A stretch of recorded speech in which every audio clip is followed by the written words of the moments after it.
This is Real Talk with Leigh Brown, and today I've got a very interesting guest all the way from the other side of the country in the Pacific Northwest. I've got Gretchen Schmidt today, and yes, we'll talk a couple of crazy stories in real estate.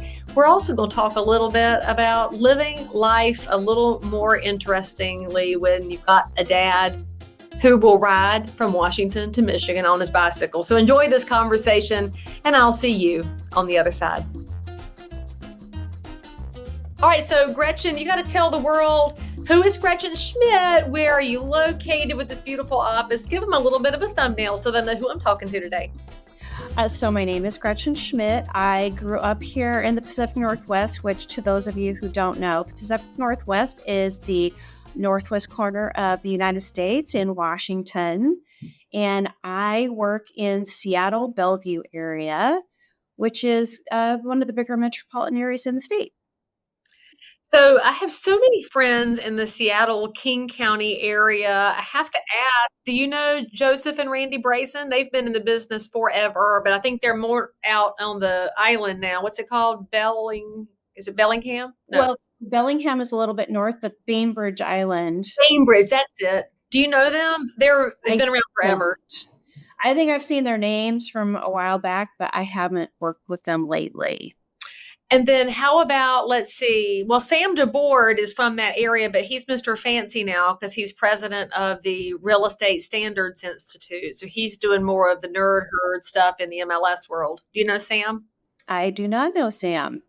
And let's see, who else is there? Well, actually, I don't even remember because one of my good friends moved to Portland. The other one's in Vancouver. Dale Chumley's in Vancouver now, but he was president of the Washington Realtors. We love Dale all to pieces. And overall, you just live in a really great area. But to be fair, the better side of Washington is over on the Columbia River. We have a lot of beauty in our area. I love the Columbia River area. Easy. Yeah. So I'm a big bike rider. And you love it too. Yeah. And my partner and my family were big cyclists. My dad is 89 and he's still riding his bike. Shut up. Yep. That's awesome. Yep. So he's still riding his bike. He rode his bicycle from Washington to Michigan for his 50th class reunion. Are you serious? How do you do that and not die along the way? Motorists are crazy. How did he survive that? He just does. He is watched by a guardian angel because I ride with him a lot. And there are some times when he's riding in front of me and he'll swerve to avoid a traffic cone or something. And he did not look behind him to see if there was a car in the road. So, I mean, I guess though, if you're 89, your care level is probably slightly diminished, and yay him for keeping going. That's inspiring. I love that. Yeah, it's definitely inspiring because I did not beat him up a hill until he was 70. I mean, you got to have goals, girl. So now are your kids going to take you out? Because I hope so. I have every hope that my kids will beat me up a hill.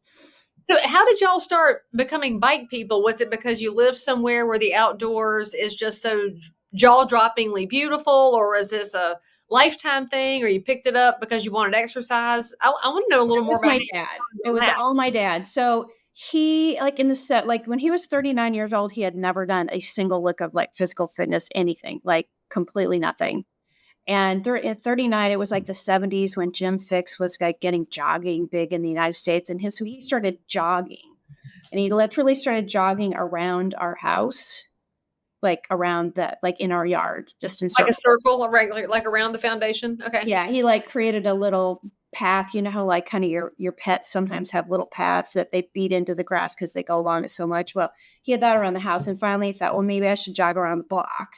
So then he jogged around the block, and then he jogged further, and then he decided he was going to do a marathon, not in a official state, just he was going to run 26 miles. So he did, and he sort of quickly wrecked his knee. So then he was like, well, now what do? I can't run. So he said, well, I'll ride a bike. So he started riding his bike, and then he just kind of got all of us into it. So the question is, did your mother kill him for making a path around her house? Because he had to Oh, have yeah. shrub here and there. I'm pretty sure she's the one that said, go run around the block. Like, you don't need to run around the house. First of all, you look ridiculous. You're wrecking our grass. And, there's this perfectly good street out there. Just go run. I mean, that's hilariously cute, and it's every bit of a Modern Family episode. And I feel like the writers of that show are still home would make this an episode. Could totally see Phil doing that.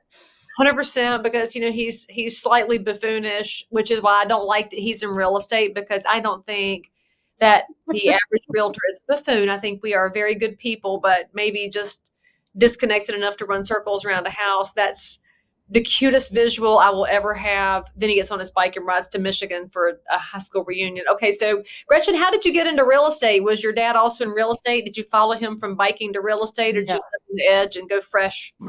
No, I absolutely came into real estate through the back door. Like, I'm an accountant and finance person by trade. That's what my degree is in. That's what I like doing.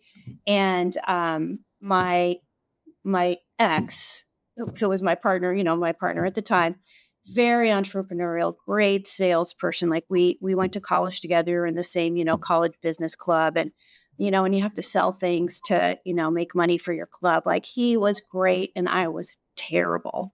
Anyway, so he had this entrepreneurial bug, and he would come home from his corporate job. We just bought our first house. He'd come home from his corporate job and be like, I found this car wash for sale. We should buy a car wash. We should buy a rubber stamp making machine. We should do, like, he had all these crazy ideas. And me being the accountant, I was like, all right, 80% of small businesses fail. I do not want to buy a house. I don't want to lose our house. He's not going to stop until he has some kind of business that is his. I'm like, what is a low capital business that he could get into? And not destroy the family. And not destroy the family house. So I was having lunch with one of my girlfriends, and she said, oh, yeah, my husband does something real estate. And I was like, that's it, real estate.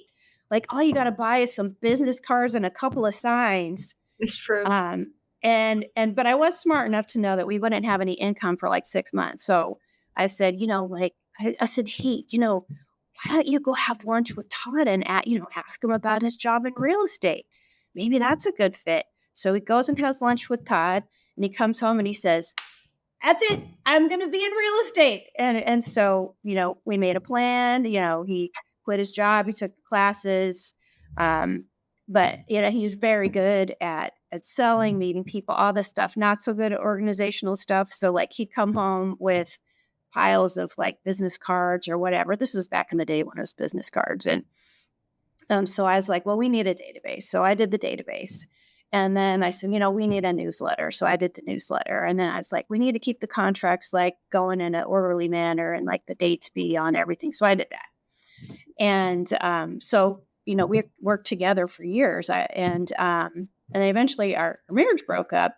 And I thought, well, I've been doing capital projects for a school district, and I've been doing this. Like, what do I want to do full time? And I thought, I can do the back end. Maybe I can do the front end. And we have obviously totally different styles, because I'm not a salesperson. And I know the reason I couldn't sell anything at our business club is because I didn't believe in what I was selling. Right. And I didn't believe that I was trying to convince people to do something they didn't want to do. Whereas in real estate, I am helping people do something they really want to do. I'm protecting them. Yes. And I am helping them like do something that they really want to do and do it right and be educated and understand what's happening. So it's a completely, for me, I'm the realtor that walks in and says, there's only one outlet that's in this room. We need to check the electrical. And this siding is going to be terrible to maintain. Like, you're going to have to paint this every 3 years. Like, I am not the person going, oh, look at this, it's so great. I am the realtor who's just like pointing out all the bad things and, maybe highlighting the good stuff that they don't recognize. So, like, maybe this vinyl siding isn't the cutest, most fabulous thing, but I'm telling you, all you're going to have to do is pressure wash it every couple of years. And it is a whole lot cheaper than painting all the time. So maybe not your style choice, but from a maintenance standpoint and a cost standpoint, it's really good. So anyways, that's how I got into real estate. I really love it. I know that I am helping future generations. Everybody that I get into a house, I am helping them fund their kids' college. I am Yes. helping them start a business. I'm helping them create generational wealth that will change their lives and their families' lives forever. I mean, they're on the ladder. I've talked to so many people about it. Like, well, I don't know when to get in. I don't know how to get in. I should have done it in the past. I'm waiting for this, waiting for that. And I'm like, I hear you on all of that, but you have to get in, get on the first rung of the ladder so that you can then continue to make more choices. And I get, all the pushback. I don't like this, don't like that, but it's so much bigger than that. And I love that you focus on the bigger aspect of real estate, which is what it gives you the freedom to do in the future based on this one asset class, which is also the asset you get to live in. I mean, it's going to be able to do big things for you, but in the meantime, you're not paying rent to somebody else. But I especially love that you are of that very unique group in real estate that is organized and can manage. Hyper organized because naturally I'm super ADHD. Like I can barely walk from one room to the next without forgetting what I was supposed to do. So Right. Everyone's like, oh my gosh, you're so organized. And I'm like, I am organized as a coping skill because I'm completely non-functional if I don't have everything on the calendar, every listed out, alarms ringing saying, go put that sign up. Like I have to be organized because naturally I don't have the skills or ability to remember. Well, it's a discipline. You are choosing to discipline yourself through all of those organizational tools to overcome a huge lack of focus, which I think most people have now. I blame the device life that we have that is constantly pinging and dragging us off course. But when you speak about how you're not organically wired to be the outgoing, charismatic caricature of a salesperson, and you explain that what you're doing for people is not for you, it is for them. I hope that anybody listening to this is sharing this with that person in your life who is an engineer or an accountant who does crave some human interaction, but they're not wired like they think they're supposed to be wired, because I believe we need more realtors like you who understand that it's not about the flash, it's about the substance. And the way that you bring it forward helps people figure out, well, can I stay in this house when insurance is going haywire, when taxes are nuts, and I'm trying to understand the principal and interest at the same time? An accountant mindset really helps people think through that. So I'm so glad that you're positioning this in a way that reminds you are in sales. It's just a different approach. I'm a facilitator. I'm not a salesperson. And I've had some, I know this used to be called crazy shit in real estate, which is, I love it. I found it because I love that name, but I mean, it still is the theory of it, but there are sponsors out there that want my language to be cleaner. And I'm like, that's not even really a cuss word. It's a noun, but okay. Yeah, exactly. But I mean, I had some funny stuff happen at the beginning of my career. Oh, well, please, to bring us the story from the Pacific Northwest, my sister. We need a story. Man. So at the beginning of my career, I got these referral for these clients. And so I went over to their house and I knock on the door, and the door is open, and this woman has a parrot on her shoulder. And I said, oh, hello, and she said, and I can't remember the parrot's name. This was a while ago. And she said, oh, yes, this is our parrot, such and such. And the parrot's just flying around the house while we're talking, and her toddler's wandering around. And as I look around, I realize that there's parrot poop everywhere. I mean, and I said, oh, so does your parrot, just fly free? Oh, yeah, he sleeps in the cage tonight, but he's in, and like, there was 2 years of parrot poop all over the floor, everywhere, all over the house. And these people had a child, like a toddler. And I was just thinking, oh my gosh, this kid's immune system must be incredible because we're learning to crawl on this floor.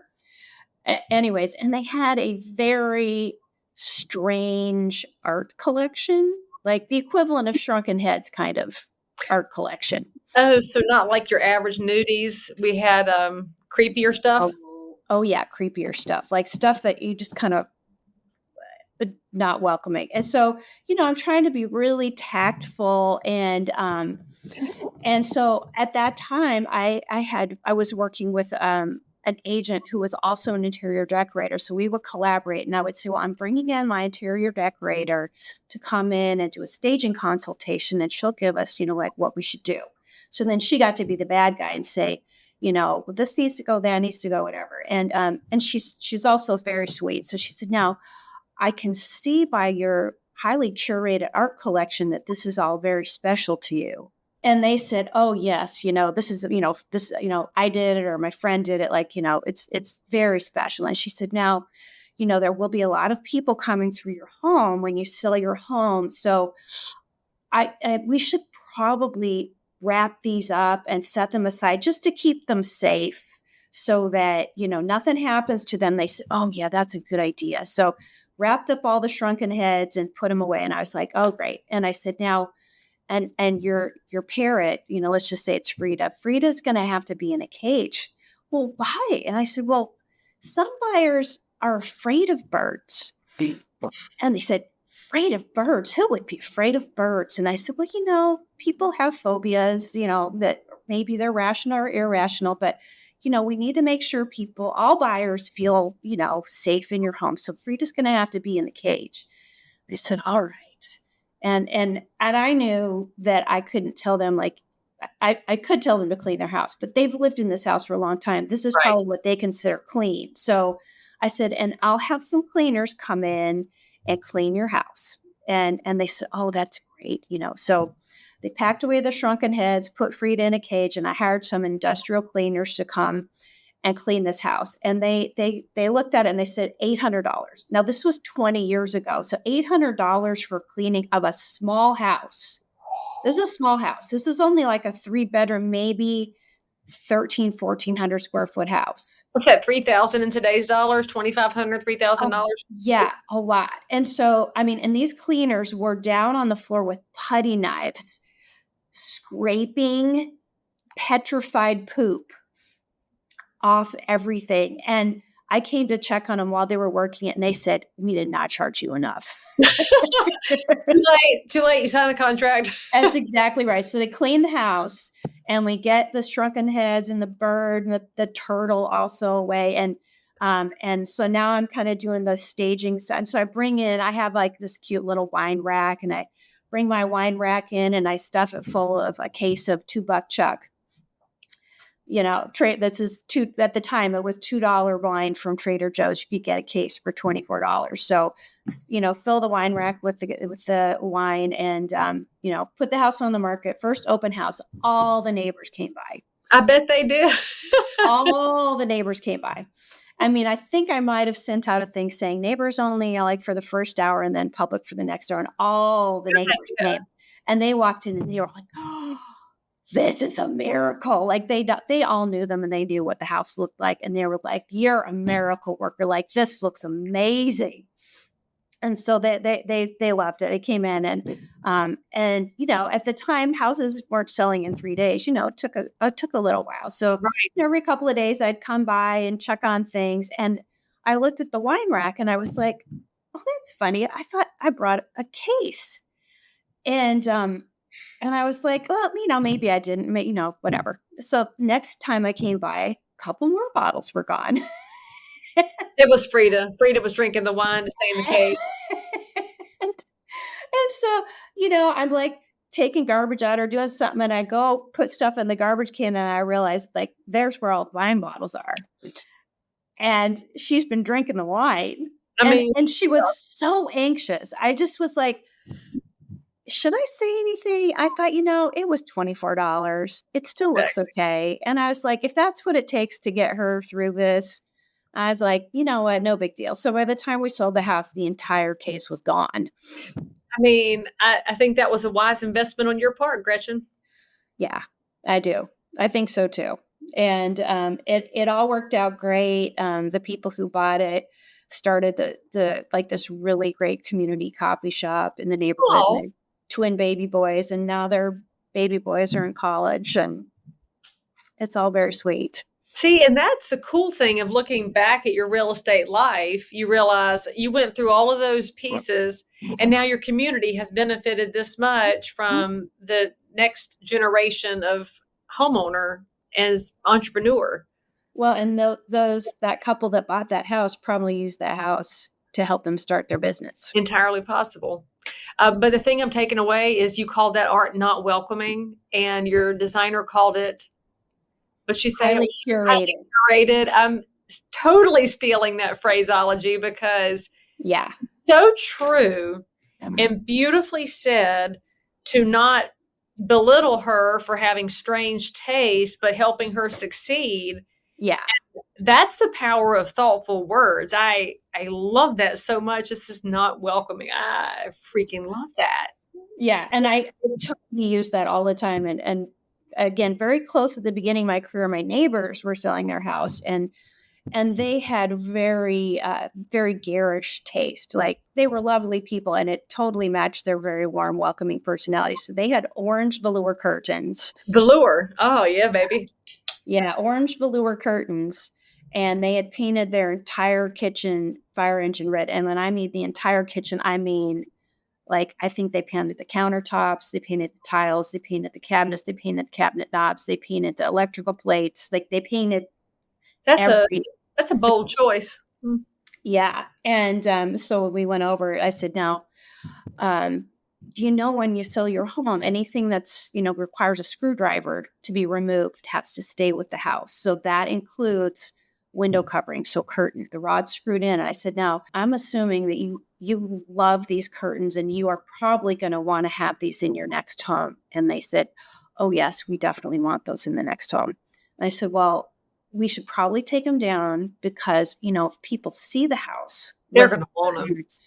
they're going to want them and they're going to be entitled to them unless we make a special concession. So let's just make sure they never even see these beautiful curtains. And they said, yeah, that's a good idea. We'll put those away. It was great. Gretchen, I'm so glad you got out of accounting because you're helping people with your very kind and thoughtful way of putting things, because those are custom orange velour curtains. I think you missed the custom part. You probably Yeah. forgot to mention that. I forgot to say highly curated. They were welcoming to somebody. Just Yeah, they were.